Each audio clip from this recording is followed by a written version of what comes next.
Bondi, you go right ahead. I'm over here. The time is yours. Thank you.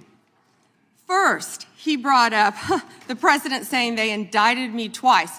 They sure did. They tried to impeach him twice, and you, Mr. Nadler, were one of the leads on the impeachment. I was on the other side. I lived that with you. During impeachment, you said the president conspired, sought foreign interference in the 2016 election. Robert Mueller found no evidence, none, of foreign interference in 2016. Have you apologized to President Trump? Have you apologized to President Trump, all of you who participated in those impeachment hearings against Donald Trump? You all should be apologizing. You sit here and you attack the president, and I am not going to have it. I'm not going to put up with it. You know, all they want to do, the American people need to know this. They are talking about Epstein today. This has been around since the Obama administration. This administration released over 3 million pages of documents, over 3 million, and Donald Trump signed that law to release all of those documents. He is the most transparent president in the nation's history. And none of them asked Merrick Garland over the last 4 years one word about Jeffrey Epstein. How ironic is that? You know why? Because Donald Trump, the Dow right now is over, the Dow is over $50,000. I don't know why you're laughing. You're a great stock trader, as I hear, Raskin. The Dow is over 50,000 right now. The S&P at almost 7,000. And the NASDAQ smashing records. Americans' 401ks and retirement savings are booming. That's what we should be talking about. We should be talking about making Americans safe. We should be talking about, what does a Dow have to do with anything? That's what they just asked. Are you kidding? Mr. Jordan, Mr. Jordan. Committee will be in order. Mr. Jordan, am I going to get an extra 45 seconds added to my time? The committee will. A routine House Judiciary Committee hearing quickly turned into one of the most heated exchanges of the day after Attorney General Pam Bondi defended President Donald Trump and shifted the conversation toward the economy, border security, and crime statistics.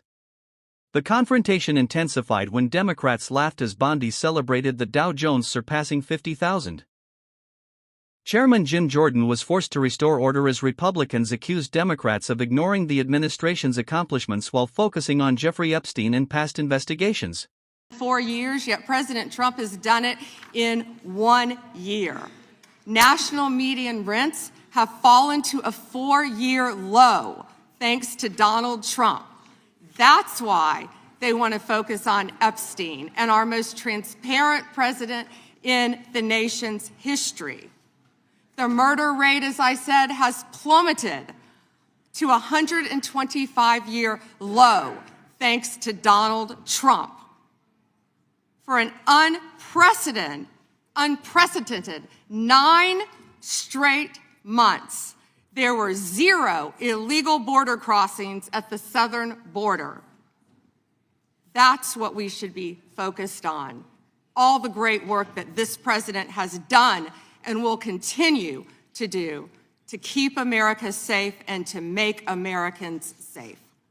Thank you, Attorney General Bondi. I agree with you totally. I think you've done a fine job. I think that Democrats, in fact, should be apologizing to the Epstein victims for doing nothing during the 4 years that they were running the government. We did not hear about this, and it took you and President Trump to finally provide transparency and give answers to the American people, and I want to thank you for that. I want to thank you also for standing up for truth today and for fighting back against the theatrics and the time waste that you will endure over the next hour or two. I want to apologize on behalf of my colleagues on the left. They're not all that bad, but they've got to put on a show, and I'm sorry that you have to go through that, and I would like to yield the last, I'd say 40, and 40 is 80 seconds. The clock says 40, but I've got 80 seconds since I was so rudely interrupted, and I'll give all 80 seconds to Chairman Jordan. And I would just yield to the Attorney General if she has anything to add. I'm fine to continue. Thank you, Chairman. All right, the chair now recognizes, the gentleman yields back. The chair recognizes the gentlelady from California. Thank you, Mr. Chairman. I would note that Mr. Nadler's question has not yet been answered, but I want to start by asking that out of respect for the American public. Please, don't forget to like, comment, and hit the subscribers button for more political updates.